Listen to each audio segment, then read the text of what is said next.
నమస్కారం city news కి స్వాగతం. తెనాలి నియోజకవర్గంలో 1,43,00,000తో పంట కాలువలు మరమ్మతులు చేపట్టినట్లు మంత్రి నాదెండ్ల మనోహర్ తెలిపారు. ఆదివారం తెనాలి మండల గ్రామం అంగలగుదురు, కోపల్య, గుడివాడ గ్రామాలలో జరుగుతున్న కాలువల మరమ్మతు పనులను మంత్రి నాదెండ్ల మనోహర్ పరిశీలించారు. ఈ సందర్భంగా ఆయన మాట్లాడుతూ తెనాలి నియోజకవర్గంలో 47 కిలోమీటర్ల మేర పంట కాలువల మరమ్మతులు చేపట్టినట్లు చెప్పారు. 4-5 రోజులలో పనులను పూర్తి చేయడం జరుగుతుందని తెలిపారు.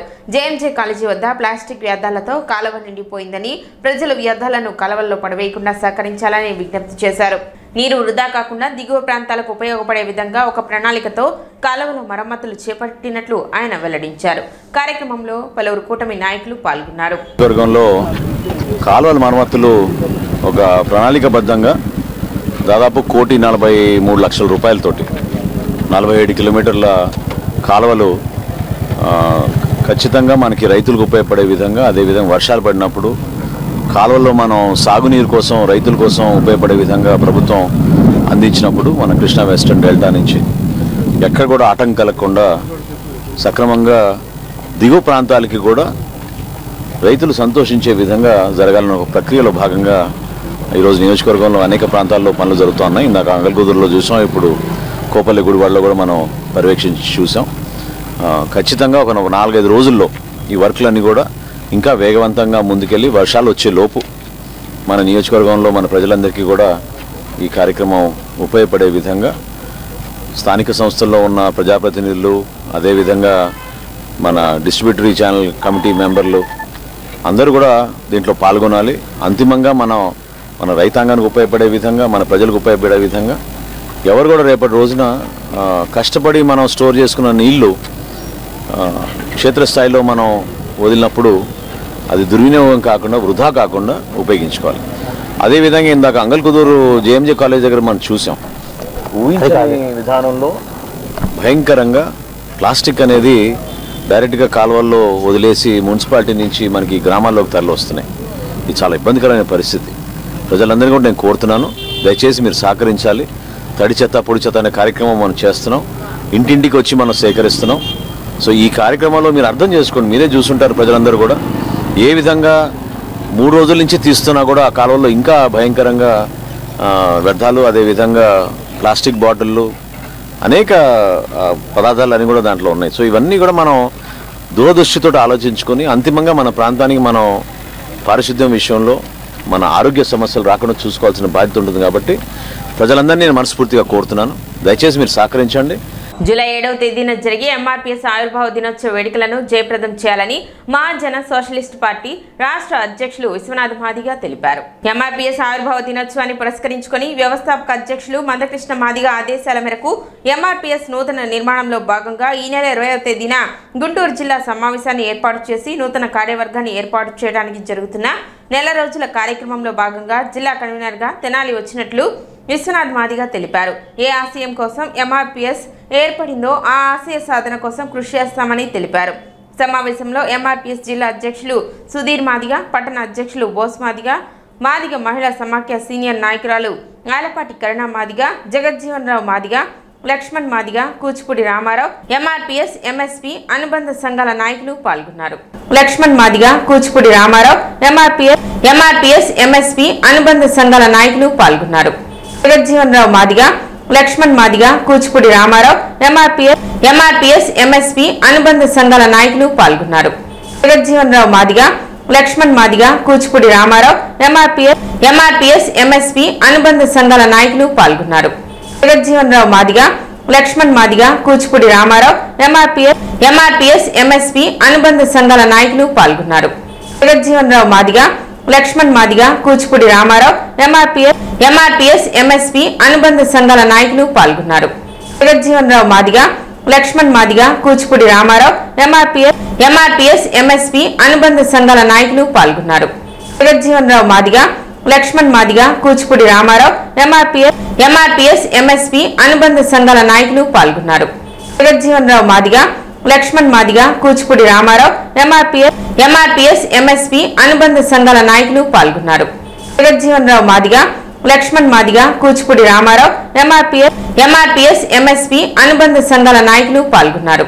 జగజ్జీవన్ రావు మాదిగ, లక్ష్మణ్ మాదిగ కూచిపూడి రామారావు ఎంఆర్పీఎస్ ఎంఎస్పీ అనుబంధ సంఘాల నాయకులు పాల్గొన్నారు. జగజ్జీవన్ రావు మాదిగ లక్ష్మణ్ మాదిగ కూచిపూడి రామారావు ఎంఆర్పీఎస్ ఎంఎస్పీ అనుబంధ సంఘాల నాయకులు పాల్గొన్నారు. జగజ్జీవన్ రావు మాదిగ లక్ష్మణ్ మాదిగ కూచిపూడి రామారావు ఎంఆర్పీఎస్ ఎంఎస్పీ అనుబంధ సంఘాల నాయకులు పాల్గొన్నారు. జగజ్జీవన్ రావు మాదిగ లక్ష్మణ్ మాదిగ కూచిపూడి రామారావు ఎంఆర్పీఎస్ ఎంఎస్పీ అనుబంధ సంఘాల నాయకులు పాల్గొన్నారు. జగజ్జీవన్ రావు మాదిగ లక్ష్మణ్ మాదిగ కూచిపూడి రామారావు ఎంఆర్పీఎస్ ఎంఎస్పీ అనుబంధ సంఘాల నాయకులు పాల్గొన్నారు. జగజ్జీవన్ రావు మాదిగ లక్ష్మణ్ మాదిగ కూచిపూడి రామారావు ఎంఆర్పీఎస్ ఎంఎస్పీ అనుబంధ సంఘాల నాయకులు పాల్గొన్నారు. జగజ్జీవన్ రావు మాదిగ లక్ష్మణ్ మాదిగ కూచిపూడి రామారావు ఎంఆర్పీఎస్ ఎంఎస్పీ అనుబంధ సంఘాల నాయకులు పాల్గొన్నారు. జగజ్జీవన్ రావు మాదిగ లక్ష్మణ్ మాదిగ కూచిపూడి రామారావు ఎంఆర్పీఎస్ ఎంఎస్పీ అనుబంధ సంఘాల నాయకులు పాల్గొన్నారు. జగజ్జీవన్ రావు మాదిగ లక్ష్మణ్ మాదిగ కూచిపూడి రామారావు ఎంఆర్పీఎస్ ఎంఎస్పీ అనుబంధ సంఘాల నాయకులు పాల్గొన్నారు. జగజ్జీవన్ రావు మాదిగ లక్ష్మణ్ మాదిగ కూచిపూడి రామారావు ఎంఆర్పీఎస్ ఎంఎస్పీ అనుబంధ సంఘాల ఆంధ్రప్రదేశ్ బీసీ సంక్షేమ సంఘం రాష్ట్ర అధ్యక్షుడు కేసన శంకరరావు ఆత్మీయ అభినందన సత్కార సభ ఆదివారం తెనాలి కొత్తపేటలోని రామకృష్ణ కవి కళాక్షేత్రంలో జరిగింది. ఈ కార్యక్రమంలో కేంద్ర సహాయ మంత్రి పెమ్మసాని చంద్రశేఖర్, రాష్ట్ర మంత్రులు నాదెండ్ల మనోహర్, సత్యకుమార్, పార్థసారథిలు ముఖ్య అతిథులుగా పాల్గొన్నారు. కార్యక్రమంలో ముందుగా కేంద్ర మంత్రి చంద్రశేఖర్ చేతుల మీదుగా బీసీ బంధు పుస్తక ఆవిష్కరణ చేశారు. ఈ సందర్భంగా జరిగిన సభలో కేంద్ర మంత్రి పెమ్మసాని చంద్రశేఖర్ మాట్లాడుతూ గత ఎన్నికల్లో ప్రతిపక్షం శంకర్రావుని ఎన్ని ప్రలోభాలకు గురిచేసినా కూటమి గెలుపుకి కృషి చేశారన్నారు. పార్టీలకు అతీతంగా బీసీ సంక్షేమానికి అభివృద్ధికి శంకర్రావు ప్రయాణం సాగుతుందన్నారు. 2019లో బీసీ మహిళ అని చెప్పి రజనీ గారిని గెలిపించగలిగారు, చిలుకలూరుపేట వెళ్ళి. ఈ రోజు సత్యకుమార్ గారిని గెలిపించగలిగారు. మొన్నటి ప్రభుత్వంలో జగన్మోహన్ రెడ్డి గారికి శాలువా కప్పి సమస్యలు చెప్పారు. ఈ ప్రభుత్వంలో చంద్రబాబు నాయుడు గారికి శాలువా కప్పి సమస్యలు చెప్పగలుగుతున్నారు. అంటే పార్టీలకు అతీతంగా ఆయనకి నచ్చిన విధంగా బీసీ సంక్షేమాన్ని, బీసీ వ్యక్తుల్ని మూల స్తంభాలుగా చేసుకొని వారి ప్రయాణం సాగుతూ ఉంది. మీరు రాసిన వ్యాసాలు, ప్రభుత్వానికి పంపించినవి, అదేవిధంగా ప్రజాక్షేత్రంలో చేసినటువంటి పోరాటాలు అన్నీ చూసిన తర్వాత ఒక 5-6 ఇష్యూస్ మీద వారు రాశారు. చాలా అద్భుతమైన విషయాలు. సరే, ఒకటి రిజర్వేషన్స్, కులగణన. దానికి కూడా నేను ఎలక్షన్ అయినా కూడా ఢిల్లీ వచ్చి జంతర్ మంతర్ దగ్గర వీళ్ళందరూ చేశారు. ఆ రోజు నాకు అనుభవం ఉంది. ఈరోజు ప్రధానమంత్రి మోదీ గారు వీరన్నట్టు అత్యంత బీసీ నాయకులు ఆయన ఈరోజు ఆ కార్యక్రమాన్ని తీసుకున్నారు. అది దాదాపుగా మీ చేతుల్లోనూ నా చేతుల్లో ఉండేది కాదు, అది ఒక సిస్టమ్ ప్రకారం వెళ్ళిపోతుంది. దానికన్నా ముఖ్యంగా వేరేవి కొన్ని విషయాల మీద రాశారు. ఇవి కూడా వాస్తవాలు. ఏమని రాశారంటే స్కూల్ సిస్టమ్ ఎలా ఉండాలనే దాని మీద కూడా రాశారు. ఒక వ్యాసం చూశాను. ఇది వాస్తవం. ఈరోజు మీరు స్కూల్స్ చూస్తామంటే చదువుకుంటేనే ఎవరైనా సరే ఒక స్టేజ్ నుంచి ఇంకో స్టేజ్కి వెళ్ళగలరు. ఇప్పుడు నేను బీసీని కాకపోయినా నేను కూడా పేదరికం నుంచి వచ్చినటువంటి వ్యక్తినే. నాకు మా పేరెంట్స్ కూడా బోల్డెన్ తప్పులు ఉన్నాయి. అలాంటివి ఈరోజు ఇక్కడికి వచ్చారంటే నేను చదువుకున్నాను, 10 మందికి చదువు చెప్పగలిగాను. అయితే స్కూల్స్ లేవా అంటే స్కూల్స్ ఉన్నాయి. చదువుకున్న వాళ్ళ డాక్టర్ అవుతారు, ఇంజనీర్ అవుతారు అంటే అది కాదు చదువు అంటే. జ్ఞానం ఉండాలి. జ్ఞానం ఎందుకు ఉండాలి? మన ప్రతి కుటుంబంలోనూ సమాజంలోనూ ఎన్నో కళలు ఉన్నాయి, ఎన్నో వ్యాపారాలు ఉన్నాయి, ఎన్నో వృత్తులు ఉన్నాయి. ఏ వ్యాపారంలో అయినా, ఏ వృత్తిలో అయినా వెళ్ళేటప్పుడు దానికి కావాల్సినటువంటి పరిజ్ఞానం ఏ విధంగా నేర్చుకోవాలి, నిరంతరం నేర్చుకోవాలి అనే ధ్యాస కలిగించేది మంచి విజ్ఞానం. ఎగ్జాంపుల్ చెప్తా ఉన్నారు. బీసీ కులాలకి వీళ్ళందరికీ వెనకబడతానికి కారణాలు ఏంటి? స్కూల్స్ వెళ్ళినప్పుడు స్కూల్స్ లో క్వాలిటీ ఎడ్యుకేషన్ లేకపోవటం అది ఒక సమస్య. అంటే దగ్గరగా ఉన్నప్పుడు తల్లిదండ్రులు ఇద్దరు కూడా పొద్దులేస్తే సాయంత్రం వరకు పనిచేసుకోవటం.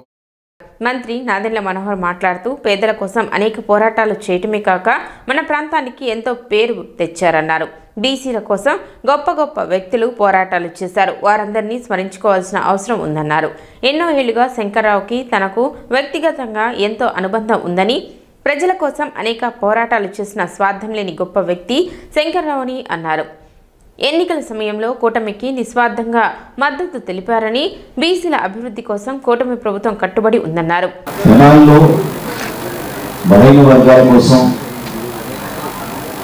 పోరాటం చేసిన నాయకులు మామూలుగా చాలామంది ఎంతో త్యాగాలు చేసి ఆ ఉద్యమ స్ఫూర్తిని నిలబెట్టడం కోసం మన ప్రాంతానికి కూడా ఎంతో పేరు తీసుకొచ్చారు.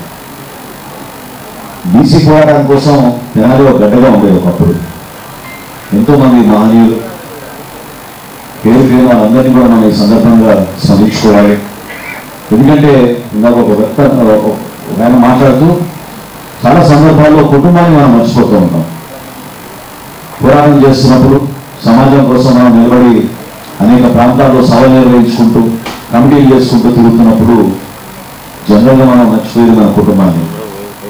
ఆ విధంగానే నేను 2-3 సార్లు శంకర్రావు గారిని కలిసినప్పుడు వాళ్ళ ఇంట్లో కూడా సతీమణి గారు వాళ్ళ పడిన కష్టాలు, ఎదుర్కొన్న సమస్యలు కుటుంబ పరంగా అదే కాకుండా వ్యక్తిగతంగా కూడా శంకర్రావు గారు దానికోసం ఏమీ చేసుకోలేదు, ప్రజల కోసం నిలబడ్డారు. అది మనం ఎవరం కూడా మర్చిపోకూడదు, గర్వపడాలి కూడా. మనం తెనాలి నుంచి మనకి ఈ విధంగా శంకర్రావు గారి నాయకత్వం మనకు ఉంది. బలహీన వర్గాల కోసం అహర్నిశలు పోరాటం చేసే వ్యక్తి. అంతిమంగా మనం అనుకున్నది మనం సాధించడానికి కోసం చాలా కృషి చేయాల్సి వస్తుంది. నేను మీకు మాటిస్తున్నాను, కూటమిలో భాగంగా ఎప్పుడు కూడా మా కేబినెట్ సమావేశంలో కానివ్వండి, బయట కానివ్వండి, అనుకున్న కొన్ని అంశాలపైన ఖచ్చితంగా 100% బలంగా నిలబడే వ్యక్తి మన రాష్ట్ర ముఖ్యమంత్రి చంద్రబాబు నాయుడు గారు, అదేవిధంగా ఉప ముఖ్యమంత్రి పవన్ కళ్యాణ్ గారు. సో మీకు ఎన్నికలప్పుడు నేను చేసిన కొన్ని వాగ్దానాలు, అది రిజర్వేషన్ విషయంలో కానివ్వండి, మీ సాధికారత కోసం, మీ సంక్షేమం కోసం అందించాల్సిన నిధుల విషయంలో కానివ్వండి, ఖచ్చితంగా ఒక చిత్తశుద్ధితోటి అంకిత భావంతో పనిచేసిన సందర్భం ఇది. ఎందుకంటే నాకు బాగా గుర్తు, గతంలో నేను శాసనసభాపతిగా ఉన్నప్పుడు ఎస్సీ ఎస్టీ సప్లాన్ తీసుకొచ్చినప్పుడు మొట్టమొదటిసారి భారతదేశంలో చాలామంది ఆ రోజు హర్షించారు. తదనంతరం బీసీ సప్లాన్ తీసుకొచ్చాం మనం. కానీ దాని అమలులో ఏ విధంగా చిత్తశుద్ధితో పనిచేసుకోగలుగుతున్నాం అనే దానిపైన ఖచ్చితంగా మనం సమీక్షించుకోవాలి. మనం బీసీ సంక్షేమం కోసం ఏర్పాటు చేసిన ఆ నిధుల్ని ఆ డిపార్ట్మెంట్ ద్వారా ఖచ్చితంగా మనం మన ప్రాంతానికి, మన ప్రజలకు ఉపయోగపడే విధంగా ఒక అంకిత భావంతో పనిచేయాల్సిన అవసరం ఖచ్చితంగా ఉంది. 50% మాత్రం మనం ఎట్టి పరిస్థితుల్లో మనం బీసీకి ఇవ్వాలనే ఒక మాట చాలా స్పష్టంగా ఆయన ఆలోచించడం జరిగింది. రాబోయే రోజుల్లో నేను మీకు మాట ఇస్తున్నాను, ఒక రాష్ట్ర మంత్రిగా జనసేన పార్టీ నుంచి తప్పకుండా మేము కూటమిలో మేము ఒక బాధ్యతగా గౌరవ ముఖ్యమంత్రి గారి దృష్టికి తీసుకెళ్ళి, అదేవిధంగా సోదరుడు సత్యకుమార్ గారు కూడా ఉన్నారు, ఖచ్చితంగా మీకు అందించాల్సిన సంక్షేమ విషయంలో కానివ్వండి, మీకు అందించాల్సిన పదవ విషయంలో కానివ్వండి, ఎక్కడ కూడా పొరపాటు లేకుండా చూసుకునే బాధ్యత మేము తీసుకుంటాం. అది 3 పార్టీలు కూడా అదే అంకిత భావంతో పనిచేసుకుంటూ ముందుకు సందర్భంగా తెలుపుకుంటున్నాం. మా వంతు మేము బాధ్యతలు తీసుకుని ప్రతి ఒక్కరి సమాజంలో మాతో పాటు మీతో పాటు కలిసి దేశానికి ఉపయోగపడే విధంగా, ఒక పౌరుడిగా మనం గర్వపడే విధంగా, మన ప్రాంతానికి మన ప్రజలకి సేవలు అందించే విధంగా ఏ విధంగా శంకర్రావు గారు నిలబడి ఆ నాయకత్వం వహించారు, ఆ నాయకత్వానికి తప్పకుండా తగిన గౌరవం తీసుకొచ్చే విధంగా అందరం కూడా మీతో పాటు కోరుకుంటాం, నిలబడతామని సందర్భంగా తెలుసుకుంటూ మంత్రులు సత్యకుమార్, పాదసారథిలు మాట్లాడుతూ బీసీల కోసం విరామం లేని పయనం, అలుపెరగని పోరాటం దశాబ్దాలుగా చేస్తున్న వ్యక్తి శంకర్రావు అని, జాతీయ స్థాయిలో బీసీల కోసం పోరాటం చేసిన వ్యక్తి జ్యోతిరావు పులే అయితే ఆంధ్రప్రదేశ్లో బీసీల కోసం పోరాటం చేసిన వ్యక్తి శంకర్రావు అని, శంకర్రావు ఆంధ్రప్రదేశ్లో మరో జ్యోతిరావు పులే అని అన్నారు. అనంతరం కేసుని శంకర్రావును మంత్రులు ఘనంగా సత్కరించారు. బలహీన వర్గాల వ్యక్తులు ఎక్కడున్నా కూడా వారికి మేలు జరగాలి అనే ఆలోచన చేసే వ్యక్తి శంకర్రావు గారు. ఆయనకు కొంత తెలుగుదేశం పార్టీతో సంబంధాలు, ఎందుకంటే గమని పోటీ చేశారు కాబట్టి, కానీ ఆ సంబంధం ఎక్కడా కూడా అడ్డు రాకోకుండా కేవలం బలహీన వర్గాల సమస్యలు, బలహీన వర్గాల సమస్యలకు సంబంధించిన విధానపరమైన పోరాటాల కోసం ఎక్కడ కూడా తనకి పార్టీతో ఉన్న సంబంధాలు అడ్డు రాకోకుండా పోరాటం చేస్తున్న వ్యక్తి శంకర్రావు అని చెప్పేసి మనం చేస్తామని. ఈ రాష్ట్రంలో బలహీన వర్గాలకు సంబంధించిన అనేక విషయాల్లో ఆయన పాత్ర, అనేక విషయాలంటే మరి సమస్యల పరిష్కారంలో కానివ్వండి, లేదా సమస్యల మీద పోరాటంలో కానివ్వండి, మరి శంకర్రావు గారి పాత్ర లేకుండా లేదంటే అతిశక్తి కాదని చెప్పేసి మీ అందరికీ మనం చేస్తామని. ఒక కులానికి కాకుండా మొత్తం బలహీన వర్గ సమాజానికి సంబంధించిన విధానపరమైన నిర్ణయాలు ప్రభుత్వం మీద ఒత్తిడి తీసుకునివ్వండి, ముఖ్యమంత్రి గారిని కలిసి మరి బలహీన వర్గాల సమస్య పట్ల వారికి అవగాహన కల్పిస్తూ సమస్య యొక్క దీన్ని తెలియజేస్తూ వాటిని పరిష్కరించడానికి కృషి చేసే వ్యక్తి అని చెప్పేసి మనం చేస్తామని మరి చాలా మంది వ్యక్తులందరూ కూడా మాట్లాడుంటారు. సో ప్రజలందరూ కూడా నేను కోరుకునేది ఒకటే, బలహీన వర్గాలందరూ కూడా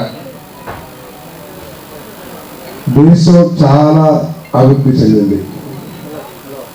మనం ఎక్కడైనా సరే ఉపన్యాసాలు మనం వినేది దేశం బ్రహ్మాండంగా అభివృద్ధి చెందింది, అమెరికాతో పోటీ పడుతున్నాం, లేకపోతే రాబోయే 4 సంవత్సరాల్లో థర్డ్ ఎకనామిక్ ఫోర్స్గా మనం అభివృద్ధి చెందుతా ఉన్నాం.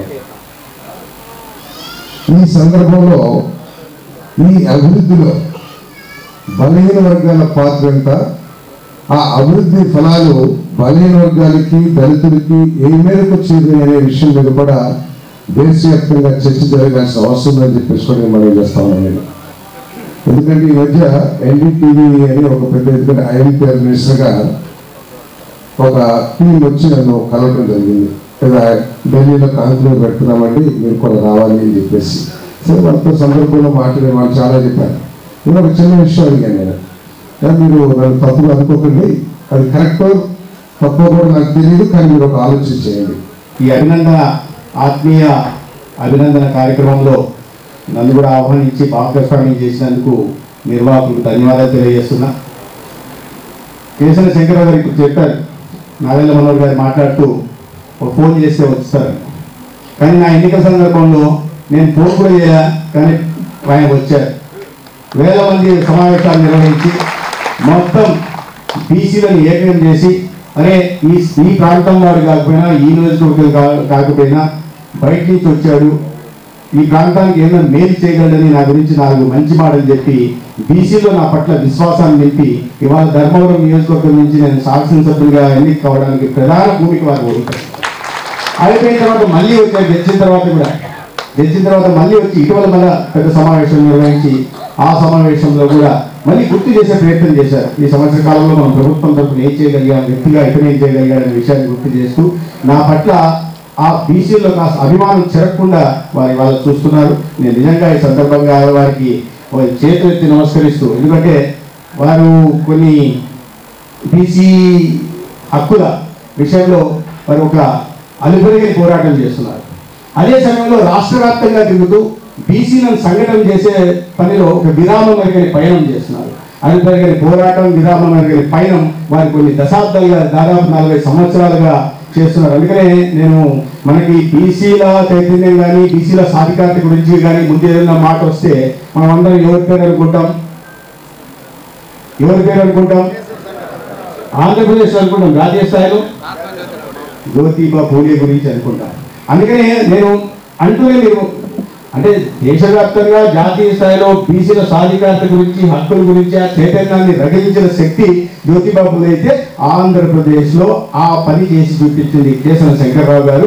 అందుకే ఆంధ్రప్రదేశ్ జ్యోతిబా పూలే గారిని చెప్తాను. అదే సమయంలో వారి ధర్మపత్ని శివపార్తి గారిని నేను సావిత్రిబాయి పూలే గారితో కోరుతాను. ఎందుకంటే ఇల్లు వదిలేసి ఇంటికి అప్పుడప్పుడు ఎప్పుడో చూపుగా వస్తూ, అతిథిగా వస్తూ తిరుగుతా దేశదిమ్మటి కంటే వేరే పనుల గురించి తిరుగుతున్నారు కాదు నా ఉద్దేశం. ఒక లక్ష్యాన్ని నిర్దేశించుకొని ఆ లక్ష్యం దిశగా బీసీలు అందరికీ సంఘటన చేసి హక్కుల సాధన కోసం పోరాడుతూ ఉంటే సరే వెళ్ళవయ్యా అని చెప్పి వీరతిలకం దిద్ది పంపించడం చిన్న విషయం కాదు. కుటుంబాన్ని తను చూసుకుంటూ, అందుకే ఆ తల్లిని కూడా నేను ఈ సందర్భంగా ప్రత్యేకంగా అభినందిస్తున్నాను. సభకు జొన్నాదుల నరసింహారావు అధ్యక్షత వహించగా జనసేన గుంటూరు జిల్లా అధ్యక్షులు గాదే వెంకటేశ్వర్లు, పలువురు రాష్ట్ర బీసీ సంఘ నేతలు, కూటమి నాయకులు, కార్యకర్తలు పాల్గొన్నారు.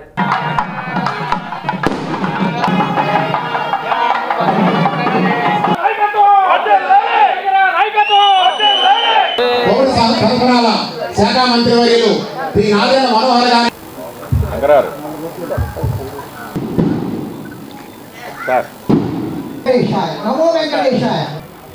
బీసీల యొక్క పాత్ర 55 సంవత్సరాలు అవుతుంది ఈ తెనాలి నేను ప్రవేశించి.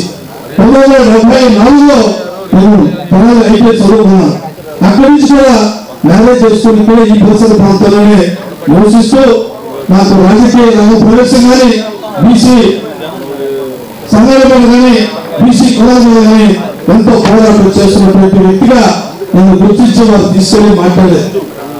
చంద్రబాబు నాయుడు గారు అనేక విషయాలతో మాతో, ఎందుకంటే 2004లో పోటీ చేస్తున్నాను కనుక వారికి నా గురించి తెలుసు బాగా. సంవత్సరాన్ని తీసుకెళ్ళి చాలా కరెక్ట్ గా పరసంతో వచ్చావు, థ్యాంక్స్ శంకర్రావు అన్నాడు. నేను చాలా ఆశ్చర్యపోయా. ఆయన లెగిసి నా 2 చేతులు పట్టుకుని నమస్కారం పెట్టి మళ్ళీ కూర్చొని విషయాలను కూడా అడిగితే చాలా చాలా ఆంతరిక విషయాల్లో మేము చర్చించుకుందాం. ఈ రాష్ట్ర ప్రగతి పదంలోకి వెళ్ళాలన్నా, ఈ రాష్ట్ర భవిష్యత్తులో ముందుకు వెళ్ళాలన్నా కూడా మీ నాయకత్వం అవసరం చెప్పని తప్పనిసరిగా అవుట్ రైట్ గా ఎన్డీఏ కుటుంబ మద్దతు తెలియజేస్తామని చెప్పి ఆ రోజు నారా చంద్రబాబు నాయుడు గారు ఇచ్చిన హామీ ఇచ్చిన మీద కొనసాగి గారి నాయకత్వంలో వారికి ఇచ్చిన మీద వారు 55 నియోజకవర్గాలు ఎక్కడెక్కడ వీక్ ఉన్నాయో అన్ని నియోజకవర్గాలకు ఒక లిస్ట్ ఇచ్చి ఆ లిస్ట్ ప్రకారంగా ఎన్నికల్లో మేము పర్యటించడం కూడా జరిగింది. ఆ విషయం మరి విడుదల కొనసాగి గారు కూడా నాకు సహాయ సహకారాలు అందించారు. పరిపాలన చేసినా కూడా కనీసం ఈ యొక్క జాతుల కోసం ఎప్పుడు కూడా పట్టించుకునేటువంటి దాఖలాలు లేవు.